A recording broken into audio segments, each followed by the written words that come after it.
Hello again, welcome to another edition of the Real Ale Guide. Yesterday I was at the SIBA Wales and West regional competition. It was a judging competition, judging the region's beers from Wales and the West. It was an absolutely fantastic day. Really privileged to go. I'd like to say a big thank you to all of the volunteers there who worked their absolute socks off yesterday. Big thank you to all the other brewers that turned up who got involved to just produce this absolutely great event. It was a really good day. I was privileged enough to judge in the final for what was probably 40-50 beers. It was all channeled down to, I think there was 6 or 7 beers in the bottled final, and there was 6 or 7 in the cask final. It was an absolutely wonderful day. As I said, it was a privilege to judge in that final. I have the results here. The bronze medal went to Stonehouse Brewery, and it was their station bitter. So well done to all at Stonehouse. Really nice people. Silver went to Purple Moose Brewery, and it's their Esagawan. Gold medal went to Salopian Brewery, and it was their Golden Thread. I've made a few videos now from yesterday's. Very well, it was a superb day. But again, thank you so much to SIBA. They promote local brewers, medium-sized brewers. It's all, but it just, for me, it was like one big, everybody was hands-on, everybody was all pulling in the same direction, and it was like one big happy family. It was absolutely great. So here's my footage for the day. Thank you to SIBA for inviting me, and cheers. Hello again, welcome to another edition of the Real Ale Guide. I'm with Steve from Peerless Brewing. Hi, how you doing? Good, thanks. Little interview here.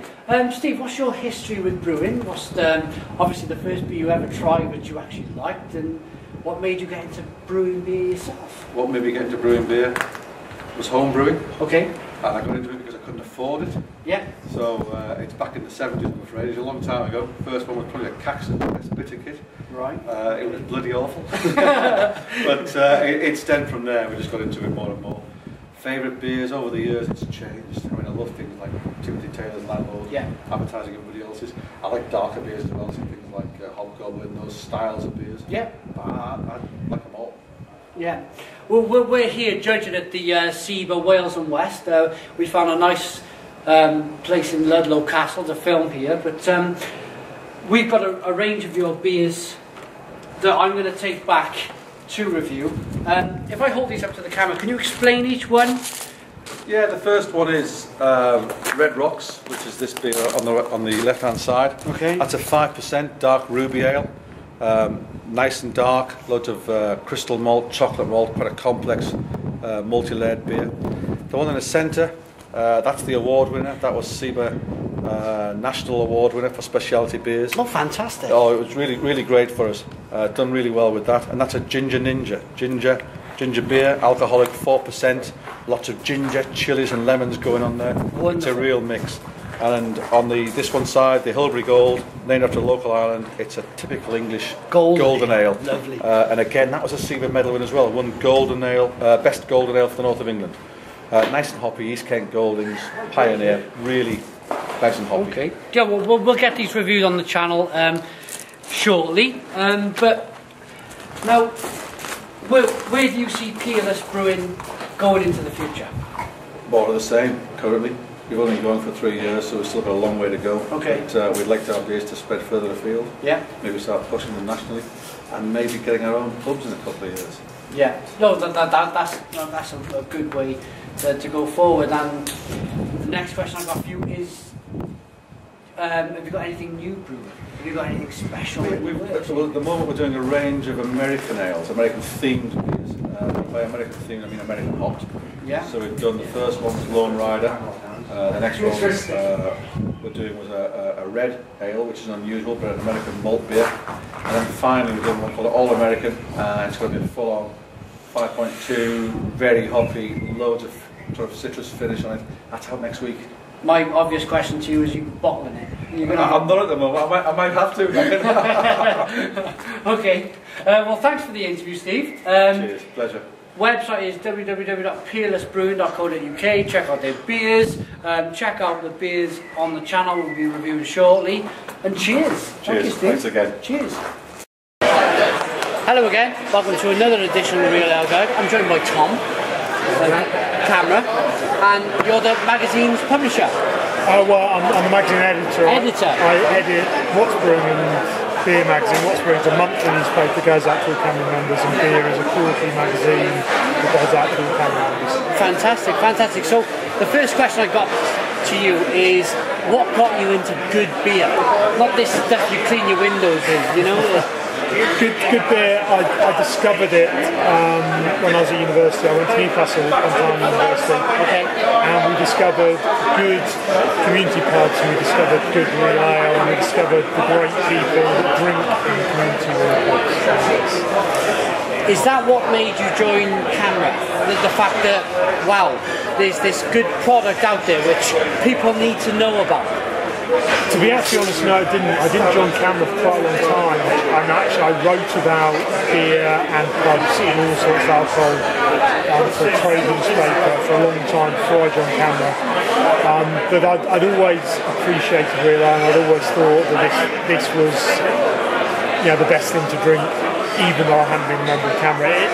There'd been something special about it up until that point. And since you joined Camra, what's the changes you've seen in the way the breweries promote their beer, the way the breweries brew their beer? Has it got better?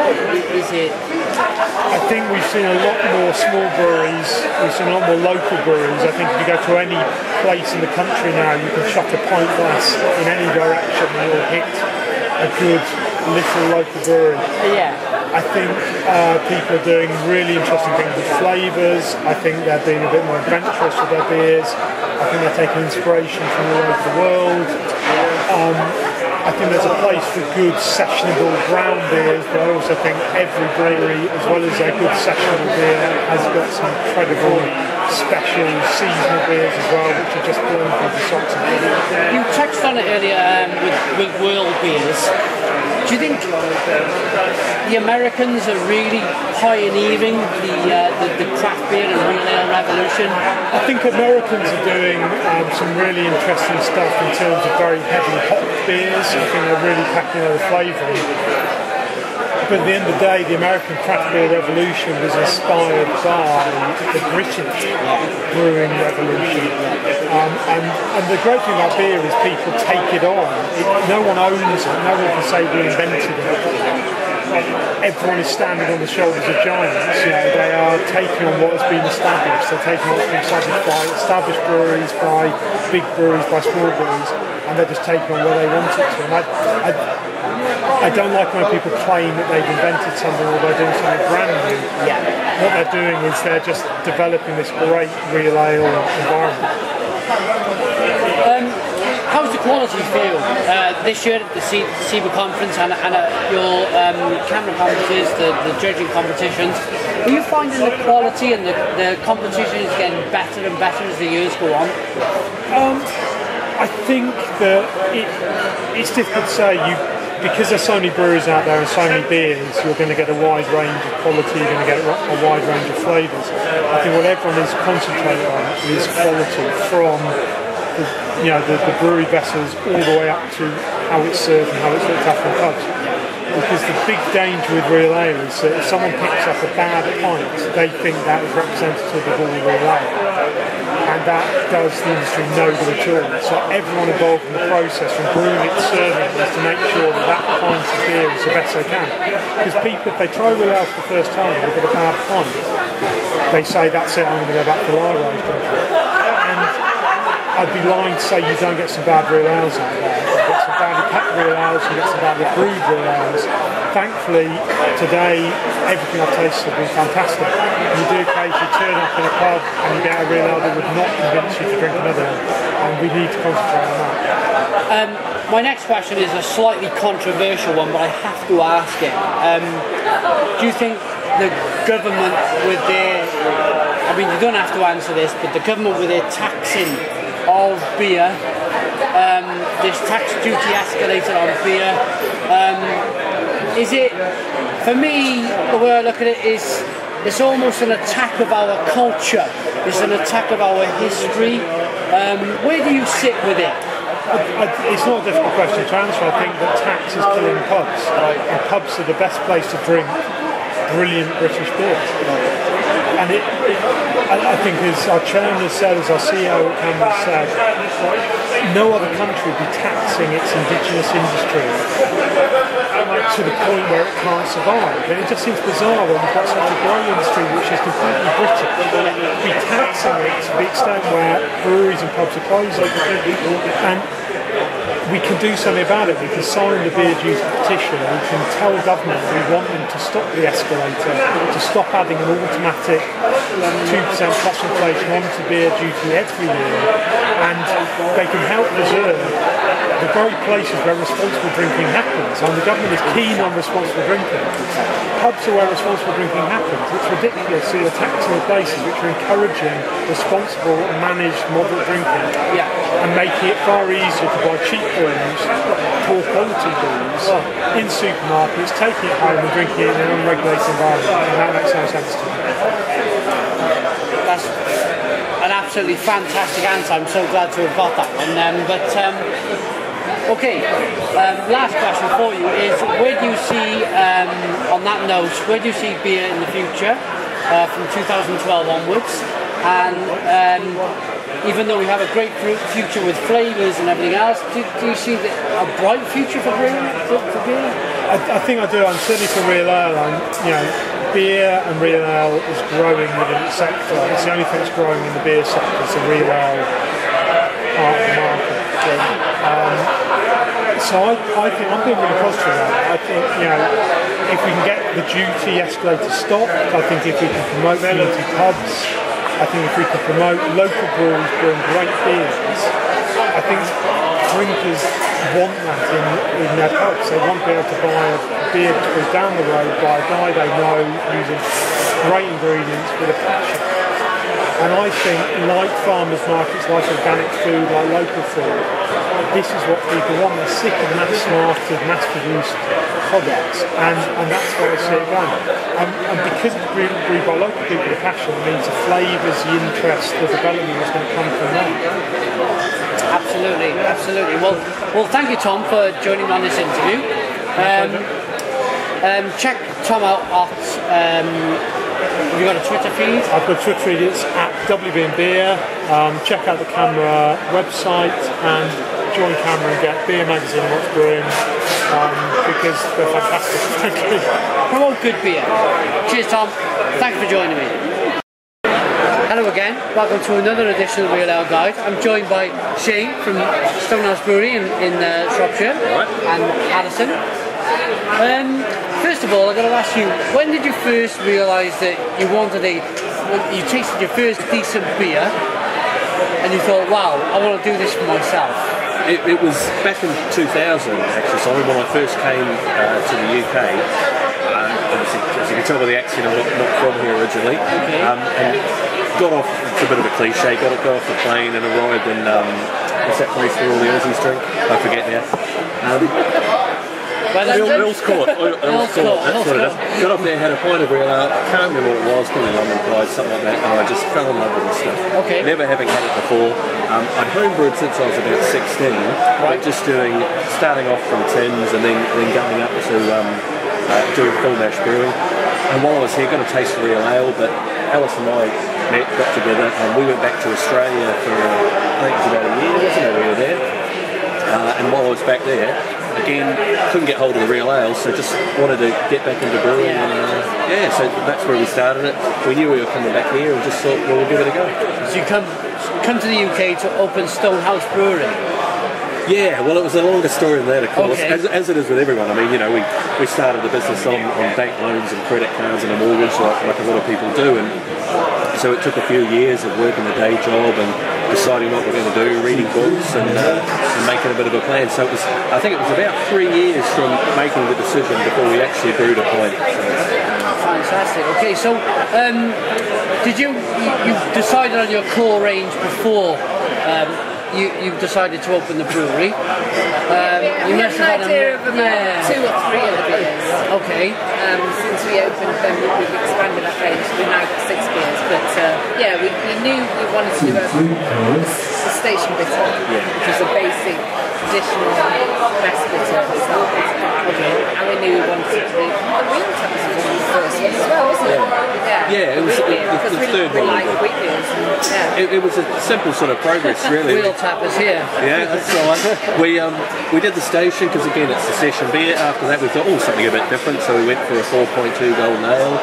And then of course we started thinking, we need to be a bit more adventurous. So that's why we thought, well, a specialty beer like the Wheel Tappers. Okay. So I don't know, we just make it up as we go along, like most people, you know. I don't know, I think there's a bit more to it, and I think your beer, the BPA is absolutely lovely. The Wheel Tappers is a lovely German style wheat beer. Next question to you is, have you got anything exciting going on at the brewery? Anything new coming along? We're in the way of new beers, no, because the Sunlander, the new beer we've started doing in the last few months, it's the first new beer we've done in 3 years, I think it is, isn't it? So a new beer for us is a different thing. I mean, I find it hard to get one beer right every week, let alone 6. So we don't like just knocking out a new beer every few months or doing specials. We are building a new brewery building, still on the same site at our house, and well, not our house, Lloyd's TSB's house in Alpha Street, so that'll help give us a bit more room as well. Mate, to be honest, anything we do that's good, or if you like the beer, it's a credit to the lads and the people that work with us as well. Fantastic. Well, I'm enjoying the Wheel Tappers here. It's probably my favourite beer from the Wheel Tappers. I wish you the very best of luck in the future. Thanks, mate. To the both of you. If there's any new beers coming out from Stonehouse Brewery, I'm sure I'll get it on the channel to review. But thanks for joining me, and cheers. Cheers. Cheers. Hello again, welcome to another edition of the Real Ale Guide. Today I'm joined by Sharon Denise Ford of Quantock Brewery and SIBA Charlie from SIBA Central, is it? Yeah. Okay. In Burton-on-Trent. Burton-on-Trent. When did SIBA start? 1985, I think. 1985. And how much has it grown year on year since loads, absolutely loads. I started 6 years ago and we had about 400 members, a bit less than that. And now we've got over 570 odd. More, 590. And that's independent brewers. Yeah. That's just absolutely brilliant. That must be going by the year. Yeah, we get new members through all the time. We've got from the ranges of like the guy in his pub with a brew pub with the brewery on the side of the pub, up to Coors and Heineken, because obviously they're independent, they're at the end of the chain. Yeah, okay. And Cheryl, my friend Cheryl. Not that you're not. Oh, good say. Not that you're not my friend, but I visited Quantock Brewery. Got some great beers. Since the last year, since I've met you, what's happened at the brewery, Charlotte? We had a fantastic day out at our Southwest SIBA competition where we won gold for our best. No, we didn't win. Sorry, we won gold for our cast Will's Neck, which you pick up. Wonderful beer. And then that was overall silver of the competition. And then I have brewed a beer since the last time Simon came, so I'm now officially a brewster. And it's called Ginger Cockney, and I won a bronze in the specialities. Fantastic. Also, your stout. When I left your brewery back in May last year, you were going forward to the SIBA Nationals with your stout. Where did that go? Sure. Am I sure?